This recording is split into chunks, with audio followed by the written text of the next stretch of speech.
So let's get back into it. This video will be focusing on financial assets, but more specifically, we'll be attempting our bank reconciliation question. I hope that you would have watched the previous video on financial assets, where we explain what are financial assets, the types, and we narrowed in on cash and the bank reconciliation. If you haven't looked at that video, it would be very essential for you to do so, as this video is a continuation of the previous video, and it would have given you explanations of what we're going to be doing and how to go about doing what we're doing now. So I'll encourage you to go back and watch that video and then come on over back to this video. So let's look at the question. So it says, the May 31st bank statement of Marlowe Company has just arrived from the First Bank. To prepare the bank reconciliation, you gather the following data. And you have data there, right there. And the required says, prepare the bank reconciliation for Marlowe Company at May 31st and prepare the journal entries necessary. Remember, whenever we're doing the bank recon, afterwards, after we finish, we need to update our records because we're bringing into agreement or bank statement balance, that is what was on our accounts at the bank, and what we have at the business in our ledgers. We're bringing those two. They're not in agreement for various reasons, and we went over that in the prior video. But now we're doing the bank statement to reconcile that and to see what was in which that wasn't in the other, and to put them there. So the journal entries for the corrections that we'll be making to our books, to our ledgers, because that's what you do ledgers for. That's what you do journal entries for. You wouldn't be doing journal entries for the bank, right? So let's continue. So remember our steps in preparing the bank statement, the bank reconciliation statement. We're identifying the bank balance as per the bank statement. Then we're adjusting that balance using items that appeared only in the cash book and that were not in the statement.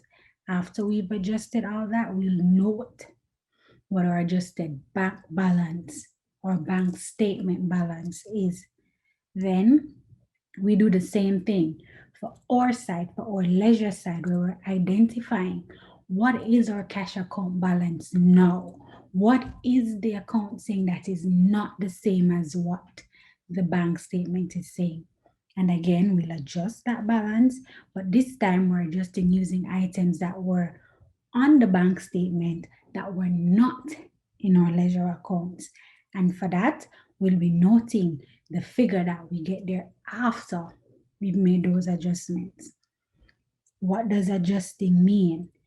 In adjusting the balance, what we'll be doing is adding and subtracting the various items from our prior totals on both ends.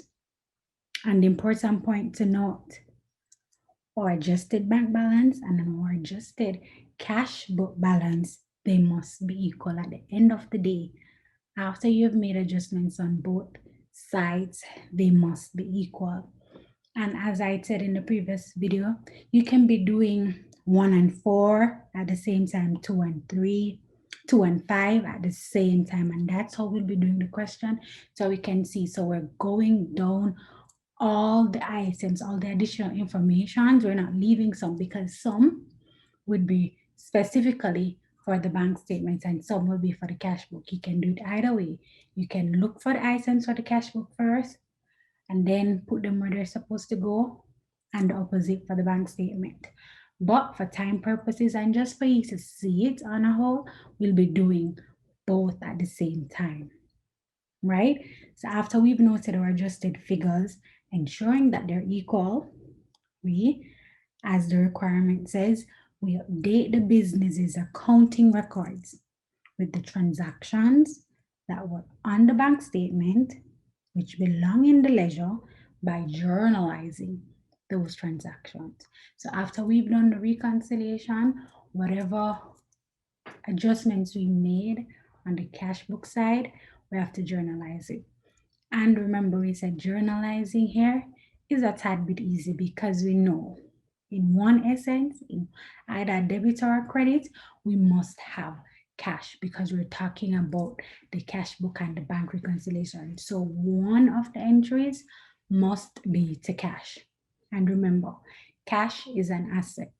When it increases, we debit, and when it decreases, we credit. So in the recon, and you'll see it, and I'll say it again, when you're adding whatever adjustments that you're making and you're adding to the cash book side, that signifies a debit to cash.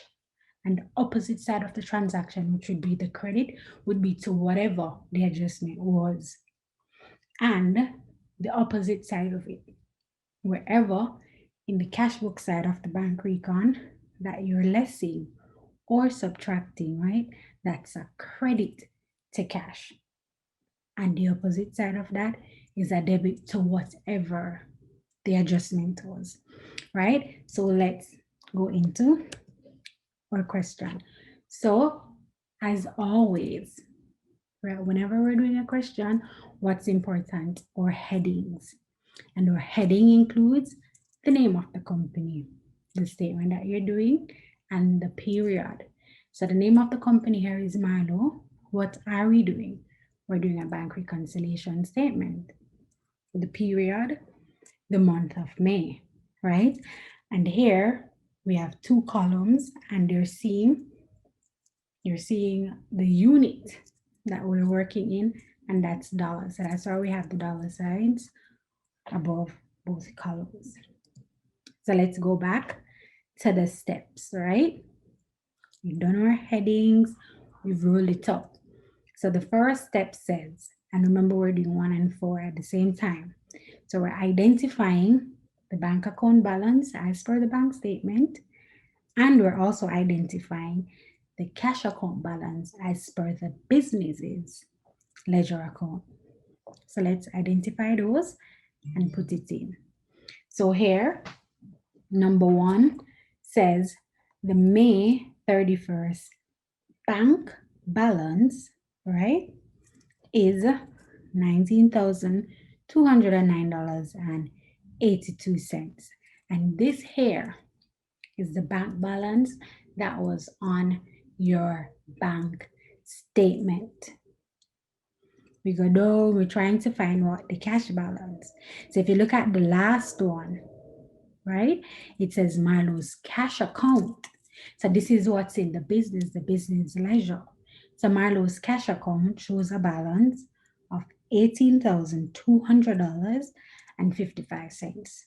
So we've identified those. So we're going to put them in. So here we're seeing, and remember in the previous video where I said we're just going to leave some space. So here, remember, we're adjusting in the bank balance using items that only appear in the cash book, and we're doing likewise for the bank statement. So because we're adjusting suggests adding and subtracting. So here we'll just be putting add and less on both sides, and we're leaving some space. I'd say leave about 5 to 6 after each. We never know, but leave enough space so that you have room to add. And if you leave too much, that is good, but you don't want to leave too little and then you have to be writing too small to fit in stuff, right? So here we've just left some space, and then we'll be putting in the necessary items where they're supposed to go. If we're supposed to be adding it back to the bank statements or subtracting it, and vice versa for the cash book section. All right, so still adjusting the items. We're still at 2 and 5 in the steps. So let's look at the question. So we've crossed out what we've already done, right? We've made note of the figures that our bank statement is saying and our cash ledger is saying, and we're seeing where they're not the same. So right, so some adjustments is needed. So we're going down from top to bottom, and we're crossing off everything and putting them whether it be in the bank statement side or it be for the cash book side. All right, so let's go. So number 2 says the bank statement includes 2 charges for return checks from customers. One is a $67.50 NSF check received from Sarah and deposited on May 19th. The other is a $195.03 check received from Lena and deposited on May 21st. It was returned due to unauthorized signature. An important point to note here is that both of these checks, they are within the month that we're doing. So we can adjust for them, right? So the first check, these were checks that were given to Marlo, the company, right? So when Marlo received these checks, they would have already updated their business ledgers. So then Marlo would have taken these checks to the bank, right? And deposited them in the hope that enough money would be there. So on the first check from Sarah, which is the 6750 NSF, and NSF means no sufficient funds, right? What was realized here is that Sarah didn't have enough funds for the bank to give Marlo this amount of money, right? So the bank returned it. And similar situation for Lena. However, for Lena's check, what the bank is saying, what we have on record for Lena's business in terms of the signatures that check should come to us in, the one that you just gave us is not an authorized one, so we can't give you this money, right? So when Marlo would have first received this check, they would have debited their cash, right? And credited receivables, their customers. So it means they actually haven't got this money. So what they need to do, they need to reduce the cash. But what is the proper name for this type of adjustment, right? This adjustment is known as the dishonored check, right? Both these checks are dishonored checks. And dishonored check speaks to check payments received by a business, which the business then deposits. However, the bank on which the checks are drawn fails to honor them. So here we're seeing this scenario: 2 checks received by customers, the business updated their records, then proceeded to deposit it at the bank. However, the bank is saying we can't honor these checks because one doesn't have enough funds, and 2, the other one is an authorized signature. So here, Marlo didn't receive this cash. So to do the reconciliation here, what we need to do is to subtract it from the cash book side, right? And we're subtracting, and they're known as dishonored checks. And all we're doing is writing the names of the persons because they're accounts receivable and noting the respective amount. So together, they would sum 262.53, right? Let's move on. We've crossed out that, we've done it. So it says the following Marlo checks are outstanding at May 31st. And you've gotten a list, right? So what does this mean? These are Marlo checks. So it would mean that these are checks that Marlo issued, Marlo company, the business, issued to people, but they are outstanding. Outstanding meaning what? They have not been presented. They have not been presented to the persons whom they were given to collect their money, right? So what are outstanding checks or unpresented checks? These are checks issued by the business. So these are checks issued by Marlo to whom? To their suppliers or whoever they owe, right? During the periods that have not been presented. So these persons have not presented these checks. These persons have not gone to the bank and presented these checks to get their payments. So these are unpresented checks. So initially, when Marlo wrote these checks, Marlo would have debited the expense or the creditor or the supplier, whomever, right? And credited bank, because these are legitimate expenses and transactions to which they're paying out. However, these persons, for some reason, haven't collected their money as yet. So where do we need to reconcile for this? It's already in the cash book side, right? Because from Marlo had written these checks, he would have journaled it and put it in records. But because these persons have gone to the bank can't take out this money from your account. So we're seeing this needs to go on the bank side. And these would be persons coming to take money from your account.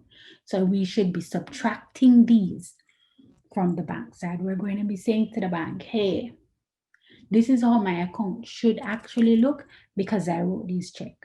So had these persons come, you would have subtracted this amount from my account. So there's no need for me to update my cash book because these are legitimate payments that I am making.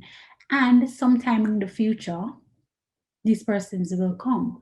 So I don't have time to correct my cash book and then having to write over the checks. No.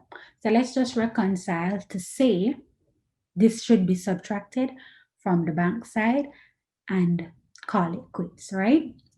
So unpresented checks, outstanding checks are subtracted from the bank side of the reconciliation.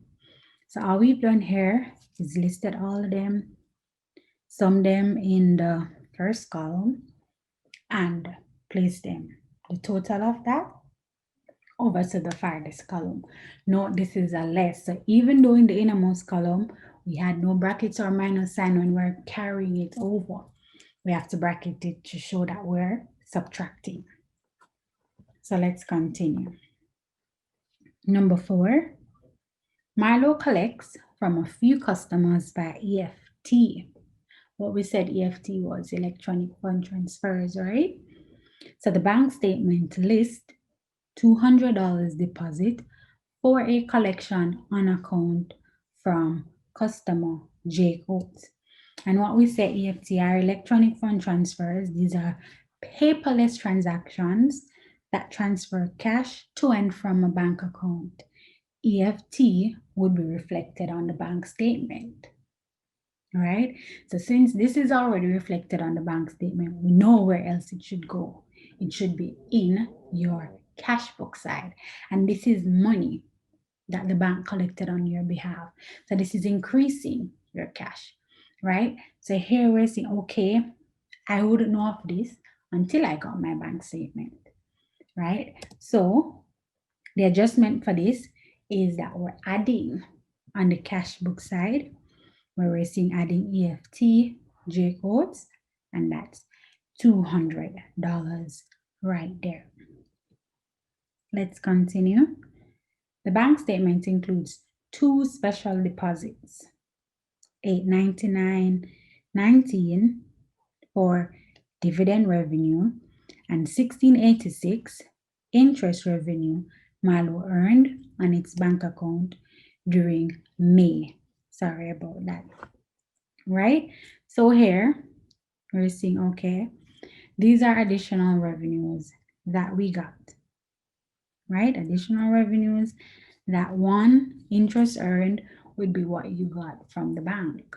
Because once you have an account with a bank, certain types of account, you get interest at a certain interval. And dividend revenue is signifying that Marlo would have purchased stock in a company and would have signed up for payments to go directly to his account. So here, these are already reflected in the bank statement. So where are they not reflected? In the cash book. So therefore, in our reconciliation, we need to put those to the cash book. This is revenue. So this is increasing it, right? So these are bank collections, and these are amounts collected by the bank on the business's behalf, right? And these would be going on the cash book side, and we'll be adding them. So you see here dividend revenue and interest revenue. right? Let's continue. So the bank statement, again, this is in the bank statement, lists a $6.25 subtraction for bank service charges. And this is simple. Bank charges levied by the bank for managing your account, right? And this would be what? Subtracted, because this is already in the bank statement. The bank already accounted for this, but you in your cash book haven't, right? So you'd be subtracting bank charges from the cash book side in your recon. Remember, the cash book that you have at your business, it's really a replica of what is at your bank. You're just tying in the two. When you want to have money there, you deposit it to the bank. So you have to ensure that entries are in both. Right? So let's look at the second to last one. On May 31st, the Milo treasurer deposited $381.14. But this deposit doesn't appear on the bank statement. So what this is saying, this is an outstanding deposit or a deposit in transit. So at the end of the month, the treasurer would have this amount of money, right? They would have recorded it in the business, after which they took it to the bank, deposited it. It's at the end of the month. So it would not have yet been recorded by the bank or reflected by the bank. So we're knowing where this should go. This should be going where? On the bank statement side. And this is a deposit. This is increasing the amounts of money that you have at the bank. So we'll be adding it to the bank statement side. And this is a outstanding deposit. So we're seeing it there, outstanding deposit, 381.14. Let's continue. We're at the last one because the other one is we'd have already accounted for that. So the bank statement includes a $410 deduction for a check drawn by Marymount Freight Company. Milo notified the bank of this bank error. So you're seeing in your bank statement that the bank gave this person $410. You're like, no, there's nowhere in my cash book that I made a payment to this person. This is an error, right?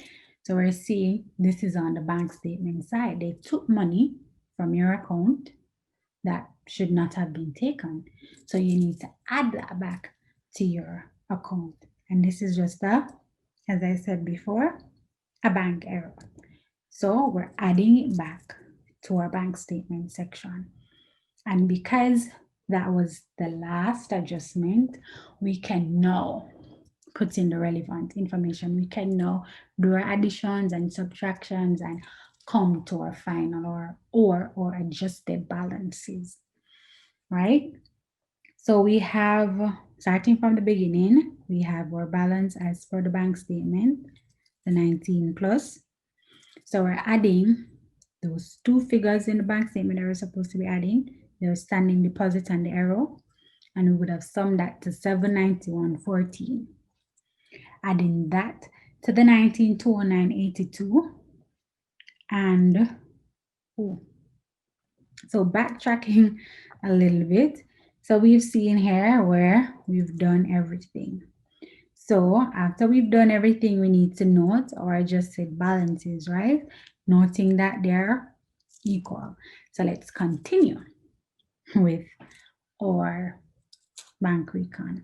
So as I said, we have the arrow and the outstanding deposit that is summed to 791.14. We would have summed the unpresented checks to 953.19. That was the only less. So we would have subtracted, all right, would have added the 791.14 to the 19,209.82. And if you don't know where we're at, we're just going from top to bottom, right? So we would have added the 19,209.82 to the 791.14 because it says that the balance add plus these, I would have gotten 20,096. Then we would have less the sum of our unpresented checks. And from the 20,096, I would have gotten $19,047.77. Point to note, though in the innermost column here for unpresented checks, we did not have them in brackets. However, when we're bringing it over to the left, the rightmost column, right, we have to put it in brackets to signify that we're subtracting, right? So here we have our adjusted bank balance. So let's reconcile, let's finish up the cash book side. So we had our balance of 18,255 cents. Once we've summed all the additions, we got $1,116.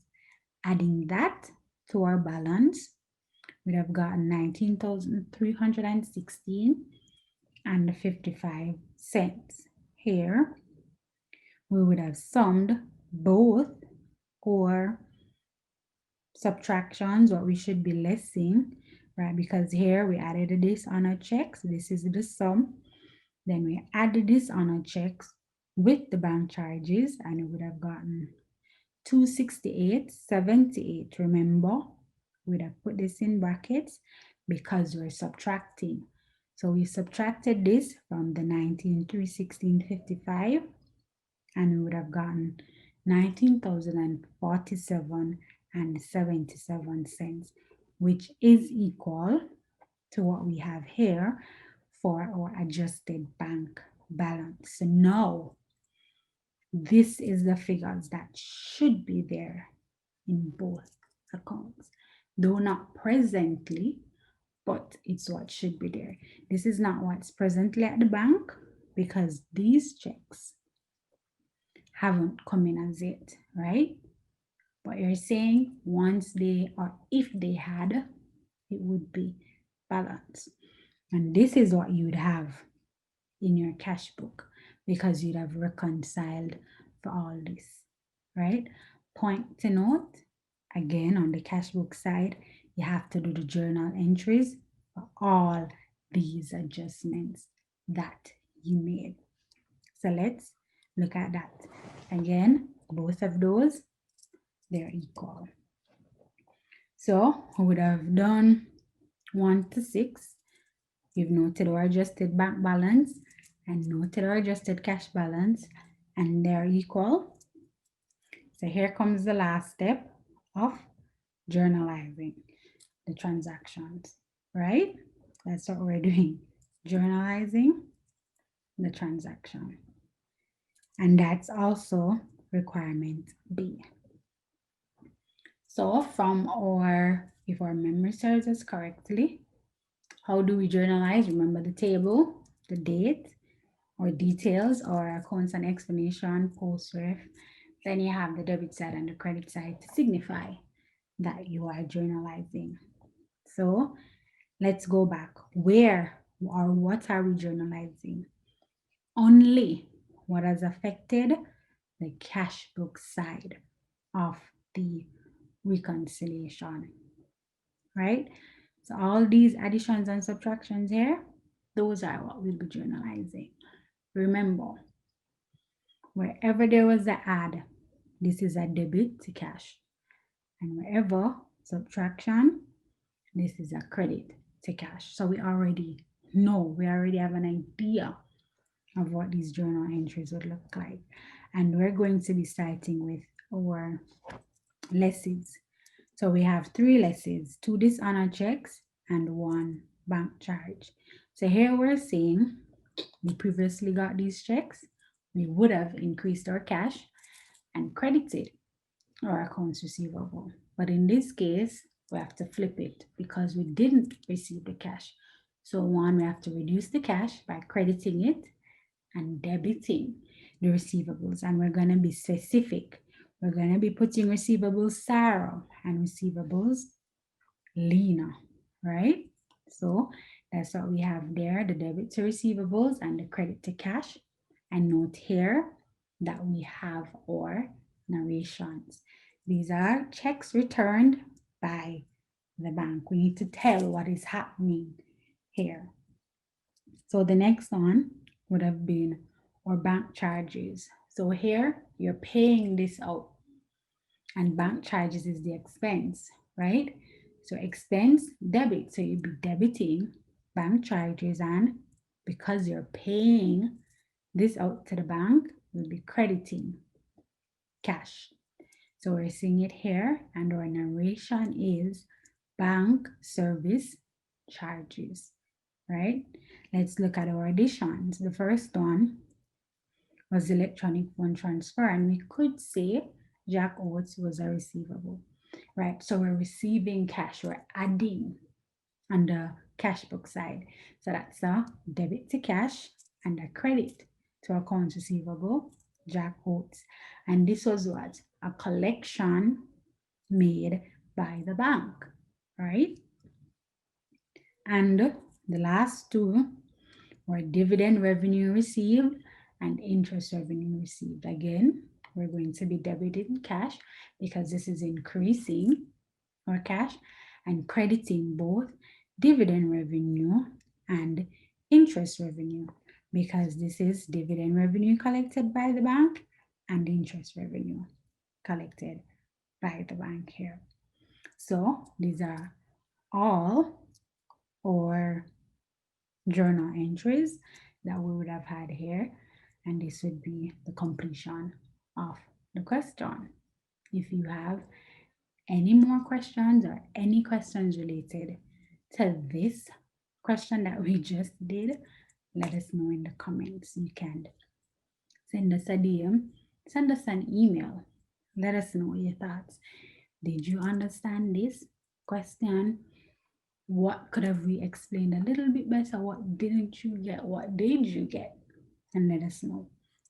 But in the meantime, and to solidify this question and more, guess what? We'll be doing a question two. We'll be doing another question for you to get a better understanding, a deeper understanding of the principles. All right. So let's go to this question. It says the cash transactions and cash balances of grand measures for May were as follows. And we have them there. What are we required to do? Prepare the reconciliation, and again to do the journal entries. Remember, what are our steps in preparing the bank reconciliation? We know them, and they're right here. The first one says we're identifying the bank balance as per the bank statement, and we're identifying the cash balance as per the business ledger. Remember, we're doing them simultaneously, right? And again, how do we start any statement in accounting? With our heading. And our heading includes the name of the company, the statement that we're doing, and the period for which we're doing it. Again, we always have our dollar signs over our columns to show what unit of measurement are we working in. So we'd have had that there. So now we're going to be doing the steps. And again, we're doing 1 and 4 together, 2 and 5 together, 3 and 6 at the same time. All right, so 1 and 4, we're identifying the balances as per the bank statement and the balance as per the business ledger account. So those we would have had there. So we have our headings. What's the balance as per our bank statement here? 144,828. And what's the balance as per our cash book? 125,568. And you might ask where we got those figures from, sorry. And it would have been from the question, right? And they're the first two information that we got from the question where it says the ledger account for cash, right? And that would be the cash book side is 125, and the bank statement, would have gotten those there. So we've identified those. What's the next step? We're adjusting the bank statement balance using items that what? Only appeared in the cash book and were not in the bank statement. And then we're adjusting the cash book balance using what? Items that only appeared in the bank statement that were not in the ledger account. So we'll be going through the question. Remember, we're adjusting. So we add on our list. But we'll be going through the question, not ignoring any point, and seeing where are we putting what.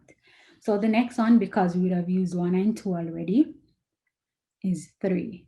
So 3 says cash received on May 31 amounted to 16,000. This was left at the bank in the night depository chute after banking hours on May 31 and therefore was not recorded by the bank on the May bank statement. Wow. So what is this? So the business received cash. So the cash book, the ledger accounts that have been updated, right? This business then went to deposit this at the bank. 1, this is the end of the month. And 2, it was done in the night. So therefore, this would have not have made the May bank statement, right? But the business would have had it there. So what side of the bank recon needs to be updated? What side isn't this transaction on? The bank statement side, right? And this is what? A deposit in transit, right? So here we're seeing we're adding this outstanding deposit or deposit in transit to what side? The bank statement side, right? And that's $16,000. So let's look at the next one. Also included with the bank statement, right? So this is already in the bank statement, was a debit memorandum from the bank for $50 representing service charges for me. So this would have already been in the bank statement. This is the bank charging you. So where should this be? This should be on the cash book side, right? So what we're saying here is this bank charge would have already been recorded by the bank. So what we need to do here on our cash book is to subtract it from our cash because this is a payment going out to the bank. So here we're lessing service charge from the cash book side, and that's $50, right? Let's continue. So a credit memorandum enclosed with the bank statement. So here, this is already included in the bank statement if it's being enclosed with it. So the bank would have already acknowledged this. So it's a giveaway here of where we're adjusting for. So the credit memorandum enclosed with the bank statement indicated a non-interest bearing note receivable for $4,000 from Renee left with the bank for collection. This had been collected and the proceeds credited to the account of the business. Point to note, it's credited to the account. We're receiving cash. On our end, when we're receiving, we debit. But in the case of the bank, when the bank receives money for us, it's a credit. So for us, it's a debit, right? Because it's our asset. But to the bank, our account there is a liability for them, right? So increases in our account for the bank is a liability because they will have to eventually pay this out to us. However, when the bank charges us, and you can see that in the previous note with the bank charge, right? They debit. That's revenue for them. Just wanted to point that out. So this was already included in the bank. So this is money being given to us, right? It was already recorded by the bank because it was directly done or given to the bank. So we need to show this on what? Our cash book side, right? And this is what? Something that we're adding because this is revenue. So we're seeing in this in the adding section where we're adding, this was a bank collection. What was it? A note receivable. And this was from Renee, right? Of how much? $4,000. So let's continue. Comparison of paychecks returned by the bank with the entries in the accounting records revealed that a check number 821 for $519 issued May 15th in payment for office equipment had been mistakenly entered in the company's records as 915. So here, this was not a bad entry by the bank, or this was not something recorded by the bank. That was not in our business. But it was in our business, but it was for the wrong amount. So this is a book error. This is an error on our part. The check is actually for 519, but in our books, we turned it back way and put 915. So we put too much. So we need to take off some. We need to find the difference, right? And reduce our book balance. So here, and in reducing our book balance, we'll be adding it back to our book balance, right? So let me go back over. So you wrote a check, right, for 519. That's what should have been credited from your account. But in your book, you credited 915. You credited too much than you should have, right? So because you credited too much than you should have, to correct it, you need to debit the difference. I hope we understand that, right? So that's why here we're adding book error. And what was it for? It was related to office equipment, so we put that there. And the difference is 396, because the difference between 915 and 519 is 396, right? So that's for that one. So the next one says, examination of the paychecks also revealed that 3 checks, all issued in May, had not yet been paid by the bank. And you have the check numbers there. So what are these checks? So these are checks that you paid out. They haven't been paid by the bank yet, meaning these persons haven't gone to cash these checks. So these are unpresented checks. And we less unpresented checks from the bank statement side. So we put all those to the bank statement side under the less section. And the last one, included in the May statement, was a $200 check drawn by Howard, a customer. The check was marked NSF, no sufficient funds. It was included in the deposit of May 27 within the period, but had been charged back against the company's account on May 31. So this is a check that you got from a customer. Hey, we thought he had enough funds, but he didn't. So this is a dishonored check of $200. We didn't get this money, so we need to take it out on what? The cash book side. Because when we would have gotten this check from the beginning, we would have adjusted our records and say, yes, you got cash, let's debit cash, credit the receivable, but we didn't get it. That's why the bank didn't honor it, right?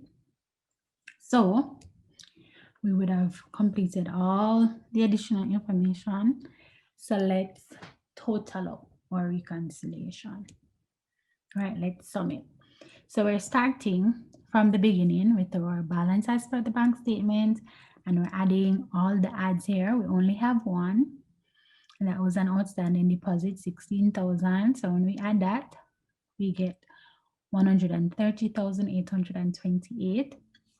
Then we move to the list. We have a few things to sum here. Once we sum all those, we got 1,114. Remember, though we didn't have these in brackets, the final figure should be in bracket. So once we subtracted this From 138.28, we got 129.714. And this is our adjusted, it's not right here, but it's our adjusted bank balance, right? Now we move down to the cash book side of things. We have our balance there. Then we would have summed both of these because we have two. We got 4,396. Once we added this to our balance, we got 129,964. Then we would have summed the list. Remember, though we don't have this in brackets, the final figure should be in brackets. And once we subtracted the 250 from what we got here, we would have equaled 129,714. And this is our adjusted cash book balance. It's not there, but it should be there, right? And we're seeing here where these two adjusted balance are equal, right? We're not finished. We're supposed to be doing the journals. However, we're going to leave that up to you. So you do the journal entries and you can send us a DM, send us an email, or you can leave the answers in the comment, right? So we'll see you next time for another video.